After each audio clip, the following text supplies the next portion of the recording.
ნუ პირველი ეს კონკურსი ჩატარდა უკვე მესამედ და მეორე ჩატარდა უკვე ბრიტანეთის საელჩოს დახმარებით და მათი უშუალო ჩართულობით და მასპინძლობით. კონკურსანტებისგან ძირითადი მოთხოვნა რაც იყო ის რომ ის კულტურული მემკვიდრეობა თქვენ ახსენეთ სათაური ჩემი მემკვიდრეობა ამ პროექტის ეს ჩემი მემკვიდრეობა თქვენი მემკვიდრეობა რასაც სწორედ ქალბატონი ლილის მსგავსი ადამიანები ატარებენ და ის მემკვიდრეობა რასაც მე უკვე მთლიანად ქვეყნის მემკვიდრეობაში გადაიზრდება ეს იყო მათი ცოდნა და უშუალო ჩართულობა კულტურული მემკვიდრეობის დაცვაში კულტურული მემკვიდრეობის ჩემი მემკვიდრეობის პროექტი მოიცავდა 4 კატეგორიას პირველი იყო უძრავი ძეგლების რეაბილიტაცია, ადაპტაცია, შენარჩუნება, მოძრავი ნივთების დაცვა, შენარჩუნება და შემდგომი ორი, რომელიც ისეთი მასშტაბურობით გამოირჩევა და ყველაზე მეტი განაცხადი ამ მიმართულებით შემოვიდა, ეს იყო ტრადიციული ცოდნის გავრცელება და ტრადიციული რეწვის შენარჩუნება.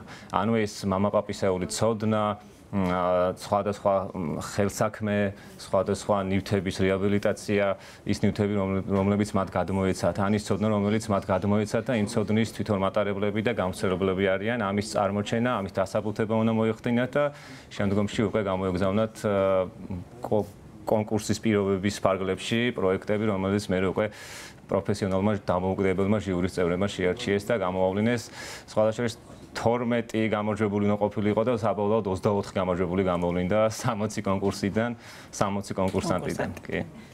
პროექტი რა იგულისხმება იდეის დონეზე დაწერილი პროექტი თუ უკვე განხორციელებული ან რაღაც ეტაპამდე მისული რა ფორმით პროექტი უნდა ყოფილიყო განხორციელებული ან უკვე მიმდინარე მათი ჩართულობა უნდა გამოჩენილიყო თუ როგორ იცავენ კულტურულ მემკვიდრეობას როგორ ინარჩუნებენ და როგორ ახდენენ კულტურული მემკვიდრეობის გაძლიერებას და როგორ არიან ისინი უნარიანები როგორ გადასცემენ შემდგომ თაობას ან თუ ეს იყო უძრავი ძეგლის ან მოძრავი ძეგლის რეაბილიტაცია უნდა ყოფილიყო წარმოდგენილი მასალით, ვიდეო მასალით, გარკვეული აღწერილობით, თუ რა ჩართულობა, ანუ მათი ჩართულობა უნდა გამოჩენილიყო კულტურული მემკვიდრეობის დაცვასა და შენარჩუნებაში. ეს მოიცავდა მთელ საქართველოს? ეს მოიცავდა წლევანდელი კონკურსი მოიცავდა მთელ საქართველოს, პირველით რომელიც ასევე ბრიტანეთის საელჩოს დახმარებით განხორციელდა მოიცავდა მთლიან საქართველოს და მეორე რომელიც 2021-ში ჩატარდა იყო უშუალოდ თუშეთზე, მხოლოდ კახეთის მთიანეთზე. და ეხლანდელი პროექტი მოიცავდა მთელ საქართველოს, პროექტები შემოვიდა თითქმის მთლიანი საქართველოს რეგიონების მასშტაბით თბილისიდან, სამცხე-ჯავახეთიდან, ქვემო ქართლისში და ქართლის მცხეთა-მთიანეთი ზემო სვანეთი, ქვემო სვანეთი, რაჭა-ლეჩხუმი და ასევე აჭარა. სულ რამდენი განაცხადი? ძალიან ბევრი განაცხადი შემოვიდა, არ ველოდით სიმართლე რო გითხრათ, ჟიურის წევრებიც ძალიან დატვირთულები იყვნენ, იმიტომ რომ ჩვენ გვეგონა რომ წინა გამოცდილებაზე დაყრდნობით შემოვიდა და დაახლოებით 20-25 მაქსიმუმ თუმცა შემოვიდა 60-მდე განაცხადი და შემდგომ საკმაოდ ბევრი შრომა მოუწიათ ჟიურის წევრებს ამ განაცხადებიდან გამარჯვებულების გამოვლენისთვის და იმიტომაც გაიზარდა 12-დან 24-მდე მათი რაოდენობა გამარჯვებულების და ფინალისტების. ლილი არის ერთ-ერთი გამარჯვებული, პირველი ადგილის მფლობელი პირველ კატეგორიაში. რა კატეგორია იგულისხმება ლილი თქვენ პროექტზე რომ გვიამბოთ უფრო დეტალურად? ეს არის რესტავრაცია, კონსერვაციის კატეგორია, თუ სწორად. უძრავი ძეგლების, ძეგლების. და ამ კატეგორიაში გავიმარჯვეთ მე და ჩემ ადამ ჩვენი სახლის რესტავრაციისთვის, რომელიც ბაღდადში, სოფელ დინში მდებარეობს. და ძალიან გამიკვირდა სხვათა შორის რაღაცა შენ სახს რო უვლი და შენ სახს რო შენს მემკვიდრეობას რო ინარჩუნებ შენი ოჯახის და ეგ ეროვნულ დონეზე რო ეგეთი მნიშვნელოვანია, ეგეც არ წარმომედგინა. კულტურული მემკვიდრეობის ძეგლი არის თქვენი სახე. ჩვენი სახს არ აქვს კულტურული მემკვიდრეობის ძეგლის სტატუსი და ცოტა იმერეთში ეგ ცოტა რთულად არის განსაკუთრებით ახლა ბაღდადში.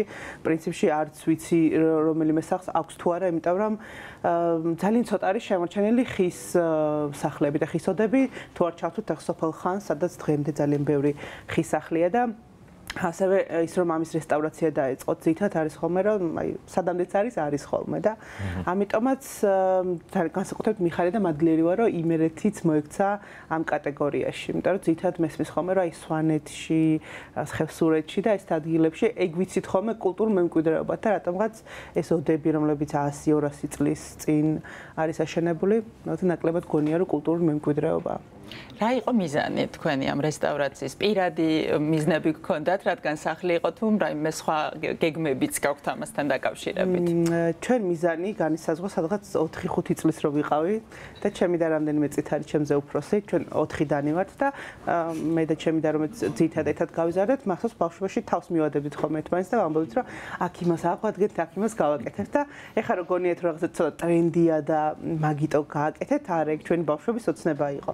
უბრალოდ რაღაცა ოჯახური მდგომარეობიდან გამომდინარე უფრო ადრე მოგვიწია ამასთან ხელი შევლება და თან ისე რომ არ დაგვეზიანებინა და ამიტომაც უკვირთ ხოლმე რომ აი 4 წელი აკეთებთ 6 ოთახს და ერთ აივანს ეგრე ვეუბნებია ხოლმე და თუ გინდა რომ შეინარჩუნო და თუ გინდა რომ ამას ღირებულება გქონდეს კი ეგეთი დრო სჭირდება და ჩვენი მიზანი საბოლოოდ ეგ არის რომ ბევრ ადამიანს უმასპინძლოთ ვისაც არ აქვს მაგათაც სოფელი, იქნება ეს ქართველი თუ უცხოელი ადამიანი, ჩამოვიდეს და იცხოვროს იმერული სოფლის ცხოვრებით.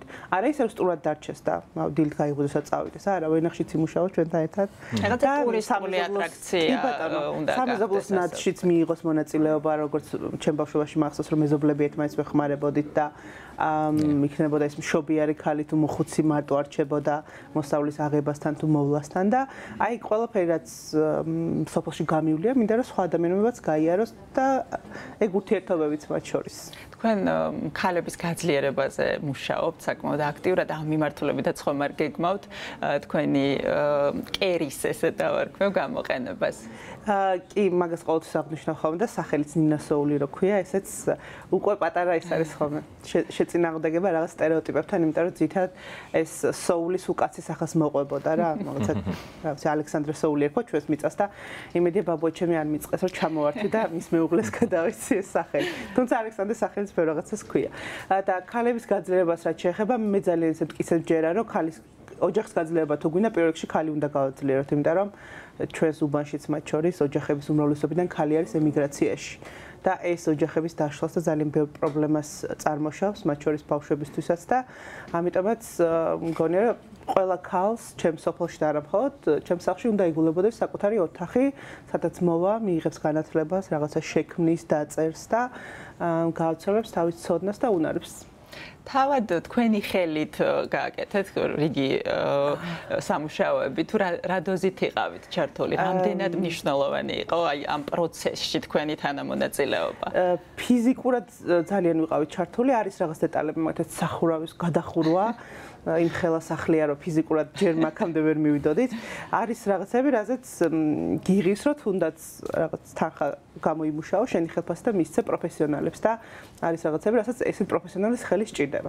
და ძალიან კარგი ადამიანები არიან ჩართული ამაში და აქედანაც მოვიკითხა, რა ვიცი, ავთოს მირიას და თან ეს პრიზი მინდა რომ მიუძღვნა იმ ადამიანებს, რომლებიც სამწუხაროდ ჩვენ გვერდით აღარ არიან, ჩვენთან ერთად დაიწყო ეს სახლის რესტავრაცია და ხომ არ გეგმავთ რომ კიდე მსგავსი აქტივობა განახორციელოთ უკვე არასაკუთარ სახლში, რადგან ეს ჯილდო მიიღეთ, ხომ არ იყო ეს ერთგვარი мотиваცია რომ მემკვიდრეობის დაცვის მიმართულებით რაიმე გააკეთოთ კიდე? ხო, ძალიან ცნაური რომ საერთოდ პროფესიით არც მე და არც ჩემი და რესტავრატორები არა ვართ, მაგრამ ამ პროცესში იმდენი ვისწავლეთ რომ მე მგონი რომ პრაქტიკოსი რესტავრატორები გამოდივართ. ამაზე მიფიქრია, თუმცა რაც უკვე პრაქტიკაში განხორციელდა, ეს არის რომ აი მეზობლები რომ მოდიან ან შორეული სოფლები, მათ შორის გურიიდანაც ჩამოვიდნენ და ესე სრულად შემთხვევით ეზოში ადამიანი მოგვადგა, რომელსაც გითხარ რომ მეც მინდა სახლის რესტავრაცია და თუ შეიძლება რაც დამაკვალიანეთო.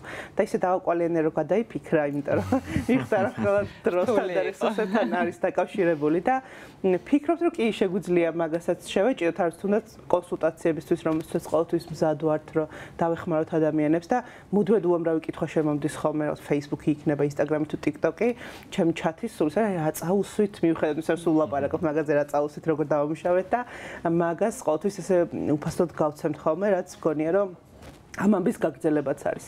თანაჩვენს რო გვიჩვენა. გიორგი, თქვენთან მინდა ბოლო შეკითხვით გადმოვიდეთ. თქვენ თქვით რომ მოსალოდნელზე უფრო მეტი განაცხადი შემოვიდა წელს. მე მაინტერესებს ასაკობრივი კატეგორია. ახალგაზრდები რამდენად აცნობიერებენ მათი მემკვიდრეობის სიყვარულს და რამდენად აცნობიერებენ იმას, თუ რატომ არის ეს მნიშვნელოვანი მათთვის და მათი წარსული, მათი მომავლისთვის და ასე შემდეგ. საბედნიეროდ მინდა აღვნიშნო, რომ დასული იყო ეს ასაკობრივი ბალანსი.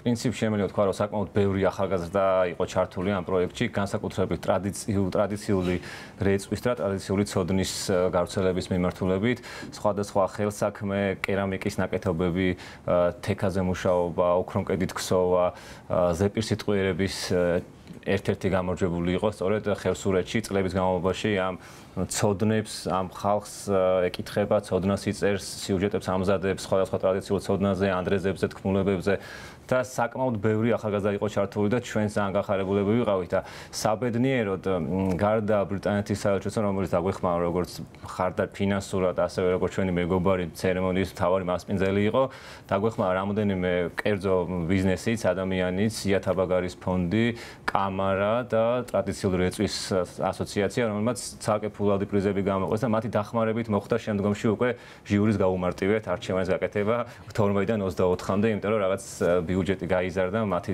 დახმარებით და საბედნიეროდ ამ ადამიანებთან ჩვენ დღემდე უკვე კავშირები შედგა და გვაქვს რაღაც იდეები, რომ ჩვენი ეროვნული ფონდის სივრცე შევთავაზოთ სხვადასხვა მიმართულებით, იქ მინანქრის ნაკეთობების გამოფენა მოვაწყოთ, იქ მაგალითად ეკა ზარიძე, რომელიც არის შურიშვილი ლადო ზარიძის, მისი ნახატების გამოფენა ერთი რამოდენიმე დღე დავუთმოთ და გვინდა რომ რაღაცნაირად დავეხმაროთ, იმიტომ რომ ეს ჯილდოები არც არც ფულადი პრიზი იყო ძალიან განსაკუთრებული და ნუ ჯილდოს რა თქმა უნდა ეს დაფასების რაღაცა განცდა არის.